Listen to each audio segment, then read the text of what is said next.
I think it's worth to have a cost of, unfortunately, some gun deaths every single year. So the hall was full of people, and the lights were bright and warm. The crowd was waiting for a voice they had come to hear. The stage was alive with energy. But within moments, everything changed. A single moment turned a gathering of hope into a scene of fear. This is a story of Charlie Kirk, the story of a man who rose from a small background to a national stage, the story of a voice that inspired many and My country, America, became great as it is because of what we inherited from many more. The story of how a single night turned into a shocking and witnessed live in this documentary. We will travel through his journey. We will explore how he became a figure of influence. We will look at the final event that took away his life, and we will understand how the world reacted to the shocking end of Charlie Kirk. Live on stage, Charlie Kirk was born in Illinois, and from a couple of months especially, been very impressed by his Bible teaching. In fact, I learned from Pastor early age, he carried strong opinions. He did not grow up in a powerful family, and he did not carry wealth or fame. He was simply a young boy who believed that words of power. He saw politics not as a distant arena, but as something that touched the lives of every person around him. As a teenager, he found himself drawn to activism. He believed in standing firm on his ideas. Even when others disagreed, many described him as confident and sometimes bold. But even those who did not agree with him admitted that his energy was difficult to ignore. He founded Turning Point USA at the age of only 18. This became the platform that introduced him to thousands of young Americans. The group grew quickly. Across campuses, students who felt their voices were not heard joined him. He became the face of a new wave of conservative youth activism. The media soon began to notice his rise. Some praised him for encouraging young people to speak. Some criticized him for spreading division. But either way, his presence was now fixed in the national conversation. Charlie Kirk had become more than just a student activist. He had become a celebrity in the world of politics. Charlie Kirk was not only a political activist, he was also a speaker who carried himself like a performer on stage. He spoke with passion, and his words often moved people to either applause or anger. He knew how to hold attention and how to create an young men. Then you all of a sudden see civilization unfold upon itself, and we're seeing that happen in real time. Atmosphere where people felt they were part of something bigger. As his organization Turning Point USA grew, so did his own famed television channels began inviting him to debates. He stood across seasoned politicians and commentators, sometimes with little more than his sharp words and his fearless confidence. He did not always win those debates, but he rarely left without making headlines. His style was direct. His words were not wrapped in careful diplomacy. He spoke in a way that connected with young audiences who were tired of long political speeches to them. He was a fresh voice. He was not a professor or a traditional politician. He was someone close to their own age, and that made him feel more real. Events soon turned into massive gatherings. Students packed auditoriums. They shouted his name. They listened to his stories. They watched as he delivered strong statements about freedom, faith, and the future of America. Some described his rallies. The amazing Mikey McCoy, for all their work as political concerts full of energy and intensity.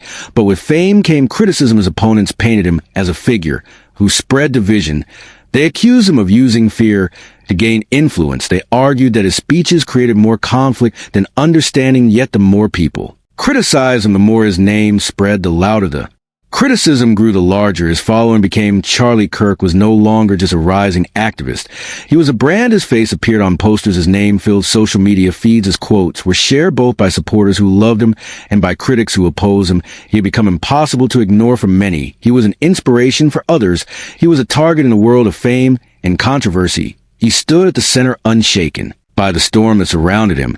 He carried himself with the confidence of a man who believed his path was chosen for him. He seemed unstoppable, and that was both his strength and his weakness. It was meant to be another rally, another evening of speeches, lights, and applause. The hall was full. The crowd was excited. The energy was high. People clapped and cheered as Charlie Kirk walked on stage. For many in that room, it was a night of hope. For others, it was simply a chance to hear a voice that had become impossible to ignore. But no one expected what would follow. Charlie began to speak. His voice echoed across the hall, strong, firm, and confident as always. But then in a single moment, the sound of joy turned into the sound of fear. A shot broke the air. The cheers stopped. Silence spread across the crowd. People screamed. People ran. And in that instant, everything changed. Charlie Kirk fell on the very stage where he had built his voice. A stage that had carried his rise became the place of his shocking, and the audience that once looked at him for strength now watched in Disbelief, their faces pale, their eyes wide, their hearts heavy. The final night was not just an event, it was a moment that shook everyone who witnessed it. It was the end of a journey live. Before thousands of news spread within minutes, phones lit up with alerts, screens flashed with breaking news banners. People across the country stopped to read the words "Charlie Kirk shot live" on stage for his supporters. It felt like a nightmare. They cried, they prayed, they posted messages filled with grief and disbelief. For them, he was not just a public figure. He was a voice of courage, and now that voice had been silenced. His critics, too, were stunned. Even those who had opposed him spoke. With sorrow, many said that no voice, no matter how divisive, should end in such a way the nation was divided in politics.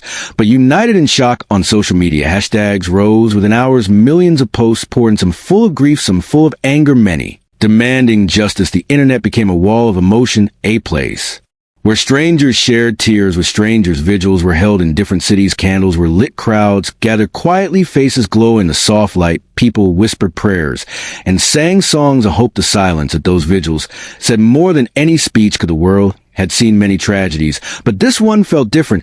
It was not in the battlefield. It was not in a hidden corner. It was live on a stage. It was in the open in front of thousands. And that made the grief deeper as the shock of the night turned into the silence of the next morning. Investigators moved quickly. Police sealed the area. They collected evidence from rooftops and from the crowded hall. Witnesses gave statements. Some voices shook with fear, some spoke with anger. All wanted answers. A question echoed everywhere: who had done this? And why? How could a life be ended in front of so many people? In the heart of a public gathering, law enforcement promised action. They spoke of justice. They assured the people that no stone will be left unturned. In the middle of the storm, powerful voices began to speak. Among them was Donald Trump, who had often stood close to Charlie Kirk. In a statement filled with emotion, he called the shooting a political tragedy. He said Charlie was a brave young man who stood up for his beliefs. He described him as a warrior who cared for America and who gave everything to defend his ideas. Trump's words spread quickly.